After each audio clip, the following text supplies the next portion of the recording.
நீங்க ஒரு export business start பண்ணணும்னு நினைக்கிறீங்களா? அப்ப நான் சொல்ற இந்த 26 பாயிண்ட்ஸ் உள்ள செக்லிஸ்ட்ல உங்களுக்கு எல்லாமே தெரிஞ்சிருக்கான்னு பாருங்க.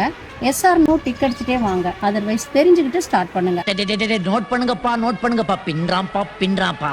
இப்ப என்னென்ன அந்த பாயிண்ட்ஸ்குள்ள போலாம். நீங்க ஏற்றுமதி செய்யக்கூடிய பொருட்களை பற்றிய முழு தகவல்களும் A to Z உங்களுக்கு தெரிஞ்சிருக்கான்னு செக் பண்ணிக்கோங்க. அந்த பொருள்கள் மலிவாக கிடைக்கக்கூடிய காலங்கள், பகுதிகள், பாதுகாக்கும் முறைகள் பற்றி உங்களுக்கு தெரியுமா?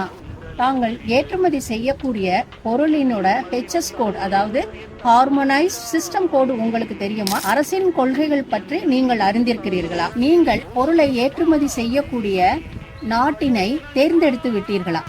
தாங்கள் ஏற்றுமதி செய்யக்கூடிய நாட்டில் தங்களுடைய பொருளுக்கு தடக்கட்டுப்பாடுகள் உள்ளனவா என்பதை அறிந்துள்ளீர்களா? தாங்கள் ஏற்றுமதி செய்யக்கூடிய நாட்டின் அரசியல், பொருளாதார சூழல்கள், சமூக பழக்க வழக்கங்கள் மற்றும் வியாபார நடைமுறைகளை பற்றி அறிந்துள்ளீர்களா என்பதை தெரிந்து கொள்ள வேண்டும். இந்த நாட்டில் தங்களுடைய பொருளுக்கு சந்தை விலை எவ்வளவு என்று தெரியுமா?